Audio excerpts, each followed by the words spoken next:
আসসালামু আলাইকুম ভিউয়ার্স, কেমন আছেন আপনারা? আশা করি সবাই ভালো আছেন।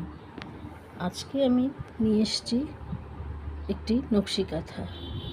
এই নকশি কাঁথা অনেকেই জানেন, করেন, এবং এমন কেউ নেই যে নকশি কাঁথা পছন্দ করেন না। কিন্তু আমার কাছে মনে হয় নকশি কাঁথার পাড় বা বর্ডার লাইনটা আরও আকর্ষণীয়। তাই আমি ভেবেছিলাম যে একটি নকশি কাঁথা করব সমস্ত বর্ডার লাইন বা পাড়ের ডিজাইন দিয়ে।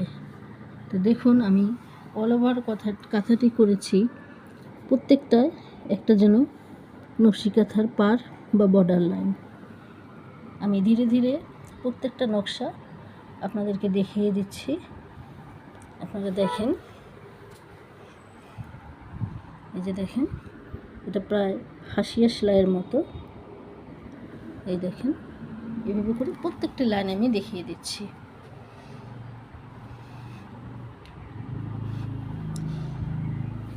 আমরা ছোটোবেলায় যেসব কাঁথা দেখতাম হাতে সিম্পল কাঁথা সেলাই, সেই কাঁথাগুলোর মধ্যেই এরকম একটি করে বর্ডার লাইন থাকতো।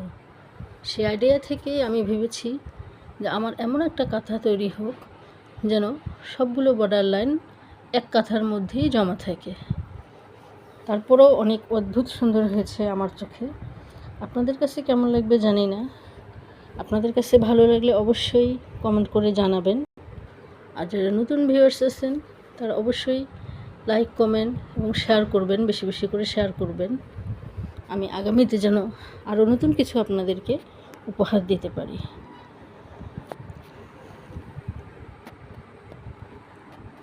দেখুন, এই সেলাইটা দেখুন, কত সুন্দর দেখাচ্ছে। দেখুন, আপনাদের কমেন্ট আমাকে অনেক কিছু শেখাবে। আপনাদের আসলে কেমন লেগেছে অবশ্যই জানাবেন। ভালো লাগলে অবশ্যই লাইক করবেন, বেশি বেশি করে শেয়ার করবেন। নতুন ভিউয়ার্স যারা, তারা আমার চ্যানেলটির নাম জেনে নিন। আমার চ্যানেলের নাম হচ্ছে সুতার আঁকা বাই ফারহানা রনি। আমি একটু বড় করে দেখাচ্ছি। দেখুন,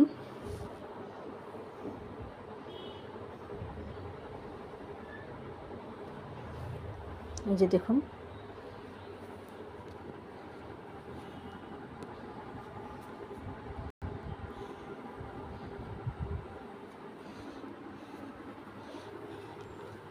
অনেক বড় কাঁথা, ডাবল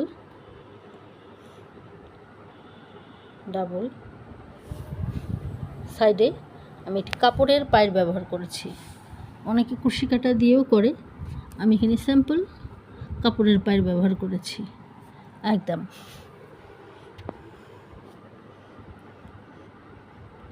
ভিউয়ার্স, আজকে এই পর্যন্তই। নেক্সট আমি একটি গায়ের চাদর করে দেখাবো। আল্লাহ হাফেজ।